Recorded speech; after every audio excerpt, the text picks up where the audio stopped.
Mitchell. Yes. Hey, nice to meet you. Nice to meet you. I've seen your work. You're for sale a little bit around, and I thought, gosh, that's kind of cool. I want to know more about that. You are your big hobby is AtlAtls, yeah. But AtlAtls. The biggest hobby is probably bow hunting, but that's kind of where that got to be too easy for you. Well, it is not that easy, but yes, it's easier than the AtlAtl.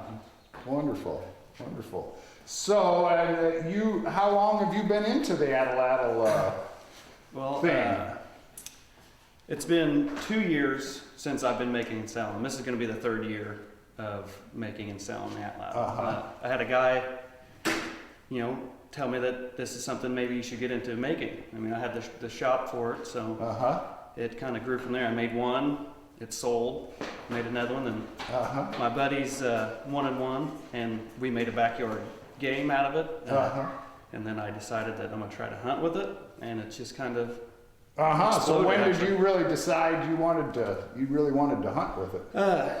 Well, the first year was more just getting used to trying to do it, and I don't know, there was a drive to try to kill something with it. It's funny because, people are like, well, you can just do it with a gun but you have to be so exact and accurate with one of these to get that done. Yeah. So what kind of accuracy, what kind of range do you hope to get with deer? I mean, that's your target is a deer? Yeah, a deer is a lethal distance is probably 15 yards and under. If you got real good, you could probably go out to 20.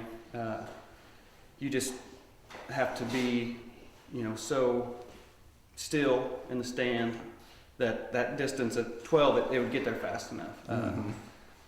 They might dodge the bullet. Yeah, yeah, and it's quiet, so I mean it makes no noise. But you could throw out to, I think, 100 yards. I read in some articles that people have had that distance of throwing.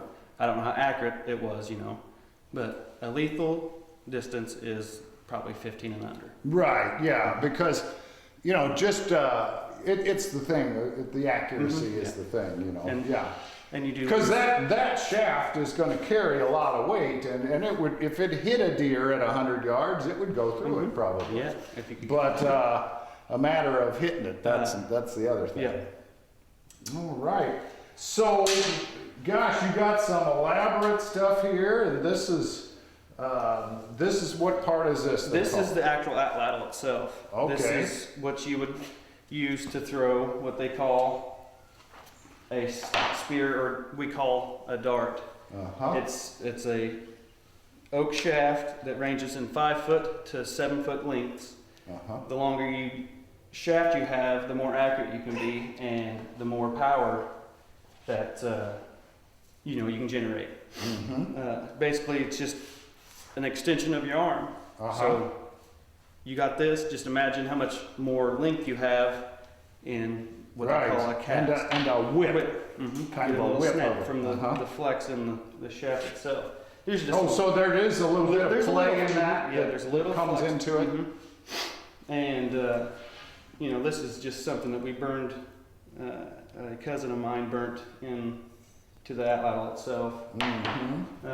But basically, I just start with a blank of the length of the I want and the width, and I have a pattern traced out. Basically, just follow the line. I try to leave a little bit of the line so I can sand it down to the line.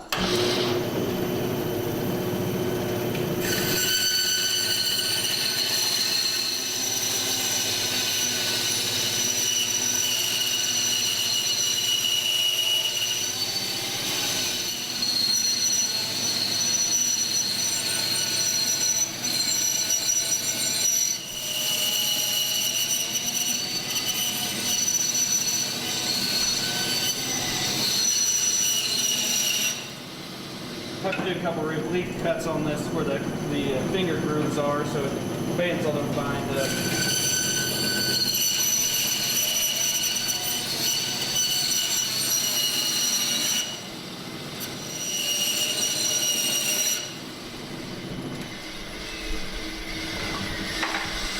us to start.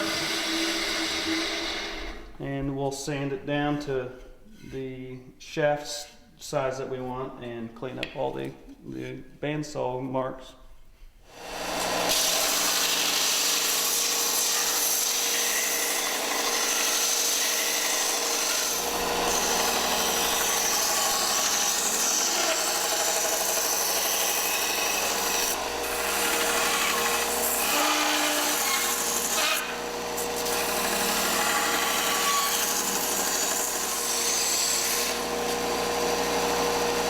Down to kind of where that line is, and I will bring it to this sander here, and this is what will get me kind of to the final mark before I round it over. So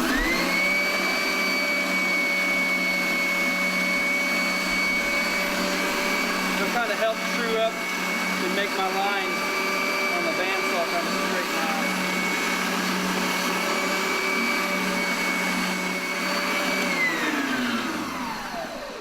We're getting there. So then I come to my round over.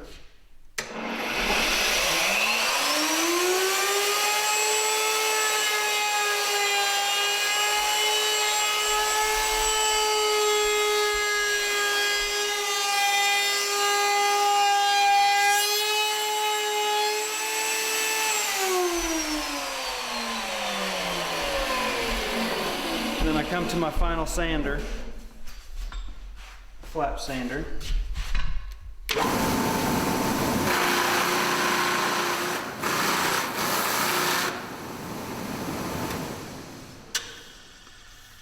Looks really good.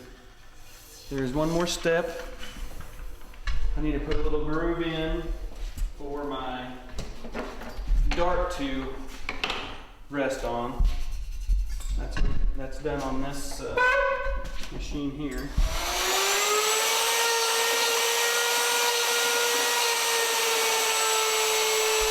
Gotta make one more pass to make it an even.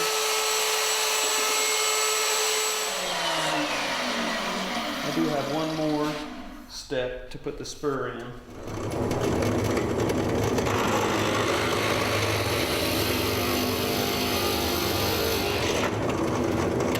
Do whatever depth, and then I'll set my spur to fit the angle of the. Now, is the spur a different wood, or is it? The spur is, I do have, I could go ahead and show you the process to make a spur. Well, I guess what I'm getting at is I why is it a separate piece of wood? Why not cut carve it? A spur into Well, I think it just take too long for production reasons. It's faster to do it. You know, this way. Primitive peoples whittled. They would have been actually. They would have found what I read. They would have found a branch, broke the branch, and I widened on the branch, and then they would have used the broken piece, and they would have probably whittled it to fit the little knock of their dart. Mm-hmm. This one here is a laminated with different types of wood, oak and walnut. Yeah, beautiful. This here is an AtlAtl weight. Uh-huh. This gives you a little stability, especially with the longer dart, heavier out there. You can stabilize, and a little more oomph in your cast, they call it, or throw. Very good. And so the shafting. Now, how do you get such nice straight shafts? Well, you take square stock. And I have a machine that cuts a dowel. But if you look down the shaft of an AtlAtl dart, it's not going to be perfectly straight. So what you do is you'll heat it with a torch. They would have used fire back in 11,000 years ago when they first made it. You heat it and you can bend it. It forms to basically straight. Mm-hmm. Yeah, and now, you're so lucky to live in Missouri, and you got this oak. Now, you use Missouri oak? Is this local wood you're using, or are you buying them? It comes from Liberty Hardwoods down in Kansas City. Okay. But I do have some local sawmill guys that I'm going to start getting most of my wood from. Mm-hmm. The handles are at least a little easier to come by. Getting, that length of oak is a little easier. And really, for the handle, Yeah, you can use any kind of wood. Maybe not like a white pine, something softer. We try to use harder woods so we can get a little thinner shaft where you get that. What is this one? That's Osage orange. That is, yeah. That's the tough stuff. Yeah, that is the tough stuff. Now, why couldn't you make shafts out of Osage orange? Well, Tough. You could probably make a shaft. We started making the AtlAtl shafts out of. We used a birch and a poplar and oak. And the oak is what my friends kind of really thought, man, it's strong. It's got a pretty grain to it. Everything else was lighter feeling. They might have had more flex to it. But the oak just looks the best and it seemed to fly the best. So that's what we use. We put a fill point. Basically, archery point. We taper the shaft down. We just hot melt the tip on. That's what we found to be the best. It works pretty good. The fletchings they're dried turkey feathers, dyed turkey feathers, and I just take and I wrap every one of them. I fletch every one of them by hand. Wrap that what they call artificial sinew. What I do is I find the bow in the shaft and I put a mark to where my up feather is going to be, and I mark down 10 inches from there. That's where the start of my fletching's going to be. And what I'll do, I'll just start on that 10-inch mark, and I will use this artificial sinew to start the process. Is that stuff kind of waxed? So It it's is kind of waxed. sticky? It is. Could you name those feathers, Sophie? It is waxed. We pill it all. It comes in pretty thick stock, and so we pill it to as thin as we basically can get it. It makes the fletchings come out looking a little bit better whenever it's thinner. So I just put my first feather on that up feather mark, and I rotate about a third of the shaft. Do it again.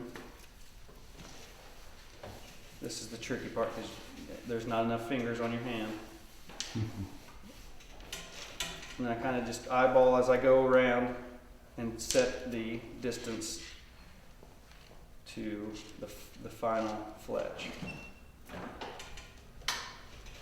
Now, typically, there's a right-hand curve and a left-hand curve. I use all right wing feathers. And you throw right, whether you're right-handed or left-handed, that still works. Yep. So I rotate the shaft and cover the bottom part of the feathers, just so it stays down real good. And then I start to work my way up through the feather. And the feathers have their own natural angle, so I kind of just follow that all the way up. Try not bending the feathers. If you get too far up on the feather, it'll lay it over, and there'll be a little bit of a gap. And I cover the last part of the quill with the remainder of the sinew, and I do this little knot at the end. Sometimes I knot it several times just to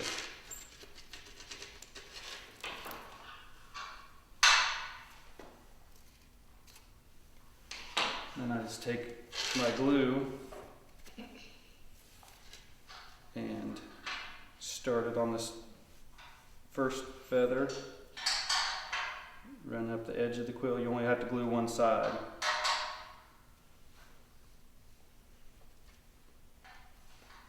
I use a rubberproof or waterproof glue just seems to be a little bit better.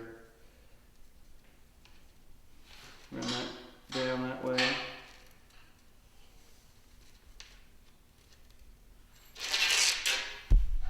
That's basically how I do it. But there's also a knock in the end. That's where the spur of the AtlAtl will slide into, and that's what gives it the... Cool.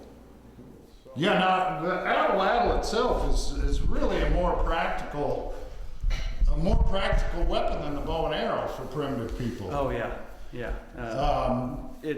Because you can generate so much more power and stuff with that type of shaft. You know, the kinetic energy with one of these compared to, you know, and a shorter archery shaft, you could have less people to actually go hunting because you can get more damage done with that more of a power. Larger animal. Mm-hmm. What I read is that it, you know, because when they first hunted, they just used spears, and so whenever they thought they had the idea of extending their arm, that, you know, they took half that people to go hunting because you only needed, you know, half what you had to kill the animal because of what speed and power the AtlAtl itself generated throwing the spear. Yeah. When does so what is the research as far as well, you know, a lot of people, they say, oh look, I found an arrowhead, you know, and the sucker's that big, and it's probably more of an AtlAtl point than an arrowhead. Yeah. And you know, I don't know for sure. I've read a few different articles about whenever the AtlAtl was first found or when they first used it. We were in Colorado this summer, and they had a little display there that had 11,000 years ago. People that lived there had used AtlAtls because they had found, you know, evidence of that. So a long time ago, and I guarantee they had to be happy whenever they came up with the idea of the AtlAtl. Uh-huh. You know, just people innovate all the time, and that guy was just like, man, if we could just get a little more power, we could have less people go hunting. Yeah. Go throw from farther distances. You don't have to get as close and things like that. You bet. So you're going to teach me how to shoot this crazy thing? Yes. All right. I'm ready to go. Yeah, it should be fun. All right. Thanks. I can't throw it that far. Whoa. I'm gonna hit your truck pad.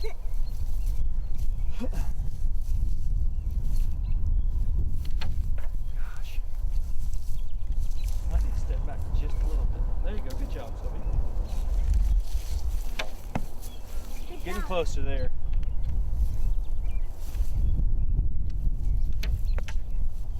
There we go. I keep on going over it.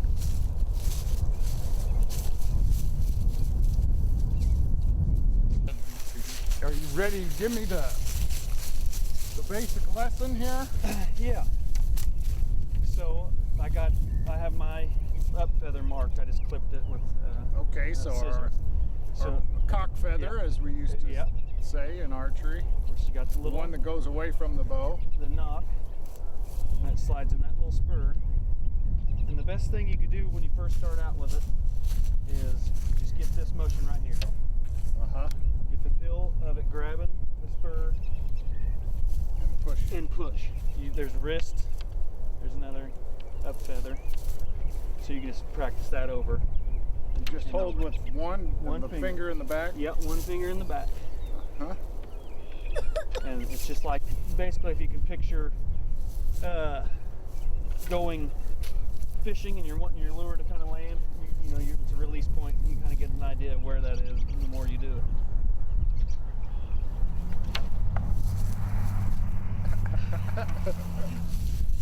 All right. Oh, this isn't my size. I'm already working up with some excuses here. All right. Not so the the right cock grip. feather would be up. Yeah, or that which- one right there with the little nick in the feather. So that one will be up. Oh, okay. All righty. So index finger Yep, hold you it can- on. Yeah, you can do it just like that. And kind of flick it as I Yep, go. Huh? Yep. There you go. Natural. You know, something I've always thought, I like to throw darts. When, all my life really, you know, when I was in college, that was my favorite pastime, was throwing darts, because I thought it's good for your instinctive archery practice to throw.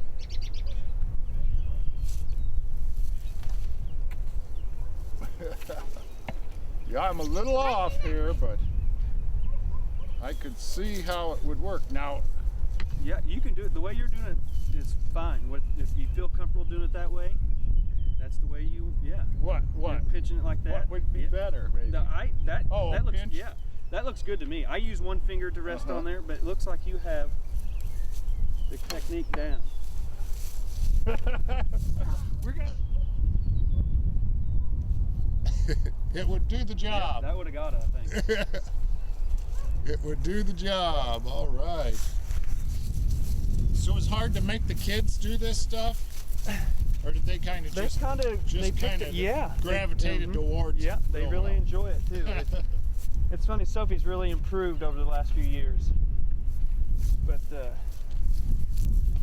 it's a fun thing to do. Like I was telling you earlier about the 3D archery shoots over there at Pershing Park with the Green Hills Archers.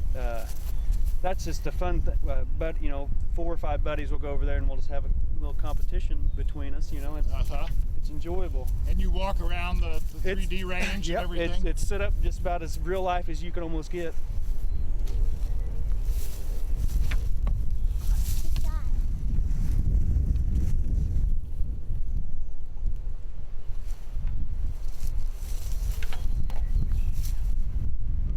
Ooh, just a little high. Again. Man, I'm right on the line. I just need to get down. All right. Well, Mitchell, it's getting kind of chilly out here. We're early March, and you're now these things. Do you have a website or something? No website. I do have a Facebook page. It's AtlAtl Madness. AtlAtl Madness. You can look at videos. My video I had this fall of deer hunting's on there. Oh yeah. I was self-filming. But, okay. So you could check it out. But mainly they are on eBay. So if somebody wanted to purchase one on eBay, you know, you could look it up there or just message through Facebook. That's a pretty easy way to do it. Yeah, Mitchell Lockwood, AtlAtl Madness. He'll make you a beautiful one or a plain one, and he'll even teach you how to throw it. Yeah, there you go. All right. Well, thank you a lot. Thank you.